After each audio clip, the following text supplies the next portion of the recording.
2025 সালে মাধ্যমিকের ইংরেজি প্রশ্নপত্রটা আমি তোমাদের দেখাচ্ছি। আগের ভিডিওতে অনেকে কমেন্ট করেছিল যে বুঝতে পারিনি প্রশ্নটা, আমি একজনে ক্লিয়ারলি দিয়েছি প্রশ্নটা। তো দেখো আমি সম্পূর্ণ প্রশ্নপত্রটা তোমাদের সামনে দেখাচ্ছি। তো 1 নম্বর দেখো সেকশান এতে একটা সিন দিয়েছে। তো সেই সিনটার সম্বন্ধে যেসব প্রশ্ন দিয়েছে দেখো, একের দাগে এমসিকিউ 5টা দিয়েছে, অর্থাৎ সিন থেকে 5টা এমসিকিউ।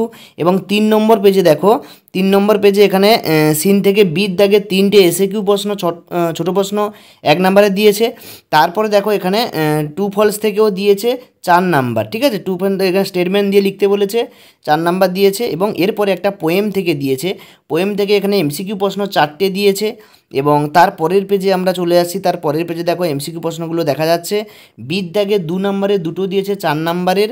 এবং এরপরে যদি আমরা 6 নম্বর পেজে যাই, সেখানে দেখতে পাবো দেখো এখানে আনসিন দিয়েছে। আনসিনটা দেখো 1975 সালে, এখানে দেখো আনসিনটা তোমরা যদি পড়ো দেখতে পাবে, যারা পরীক্ষা দিয়েছো তোমরা অবশ্যই জানবে।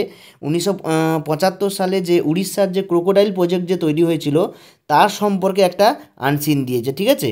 তো সেইখান থেকে প্রশ্নটা তোমরা এখান থেকে ওটা পড়বে, পড়ে আনসিনটা বুঝতে পারবে। এখানে দেখো 6টা এমসিকিউ প্রশ্ন দিয়েছে, যেটা খুবই সোজা সোজা প্রশ্ন। আমি সম্পূর্ণ আনসিনটা পড়েছি এবং এর অ্যান্সার শিটগুলোও খুব সোজা। আমি একটুক্ষণ পর সম্পূর্ণ অ্যান্সার শিটটা নিয়ে তোমাদের সামনে আসছি। তো এখন তোমরা দেখো প্রশ্নপত্রগুলো দেখাচ্ছি। 8 নম্বর পেজে আমরা চলে আসছি। দেখো 8 নম্বর পেজে ও আনসিনের টু ফলস দিয়েছে, যেখানে স্টেটমেন্ট দিয়ে লিখতে বলেছে। তারপরে আমরা চলে আসি সিদ্ধাগে। দেখো সিদ্ধাগে এখানে এসএকিউ সংক্ষিপ্ত প্রশ্ন দিয়েছে, 2 নম্বরে 4টে দিয়েছে 8 নম্বরের, যেটা আনসিন থেকেই লিখতে হবে তোমাদের।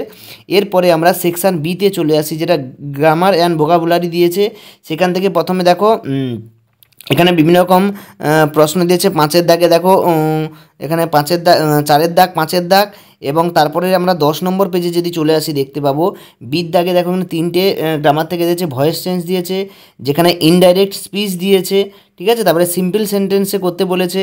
এবং এরপরে দেখো তোমাদের এখানে ফেজাল ভার্ব দিয়েছে, সেখান থেকে ফেজাল ভার্ব করতে বলেছে। প্রত্যেকটা আমি প্রশ্ন দেখাচ্ছি। 11 নম্বর পেজে আমরা এবারে রাইটিং স্কিলে চলে আসি। রাইটিং স্কিলে প্রথমে একটা লেটার দিয়েছে, ঠিক আছে, 10 নম্বরের। তারপরে দেখো 8এর দাগে আমরা চলে আসি, একটা ব্ল্যাঙ্ক পেজ দিয়েছে লেখার জন্য। তারপরে দেখো 12 নম্বর পেজে এটা 8এর দাগে দেখো এখানে একটা প্যারাগ্রাফ লিখতে বলেছে। মর্নিং ওয়াকের অ্যাডভান্টেজ, অর্থাৎ মর্নিং ওয়াক করলে আমাদের কী কী সুবিধা হয় তার সম্বন্ধে কিছু একটা ইনফরমেশান দিয়েছে, সেইগুলো দেখে দেখে লিখতে হবে। তারপরে দেখো আমরা 13 নম্বর পেজে যদি চলে আসি, সেখানে দেখতে পাবো রাইটে নিউজ পেপার রিপোর্ট লিখতে বলেছে, যেখানে কিছু পয়েন্ট দিয়েছে। এই পয়েন্ট দেখে দেখে তোমাদের এই রিপোর্টটা লিখতে হবে। তো 15 নম্বর পেজে আমরা সেকশান ডিতে চলে আসি, যেখানে ফর এক্সটার্নাল ক্যান্ডিডেট অনলি, এটা হচ্ছে মানে গত বছরে যারা পরীক্ষার্থী তাদের জন্য। তো তোমরা দেখো এই ছিল তোমাদের সম্পূর্ণ প্রশ্নপত্র। এর সম্পূর্ণ অ্যান্সার শিটটা আমি তোমাদের সামনে নিয়ে আসছি এবং অ্যান্সার দেখে তোমরা মেলাবে কে কত পাবে। এটা প্রশ্নপত্রটা আমি আলোচনা করলাম, অ্যান্সার শিটটা খানিকক্ষণ পর তোমাদের নিয়ে আসছি। চ্যানেলের সঙ্গে জুড়ে থাকো, যারা চ্যানেল নতুন অবশ্যই সাবস্ক্রাইব করবে এর অ্যান্সার শিটটা সম্পূর্ণ পেতে।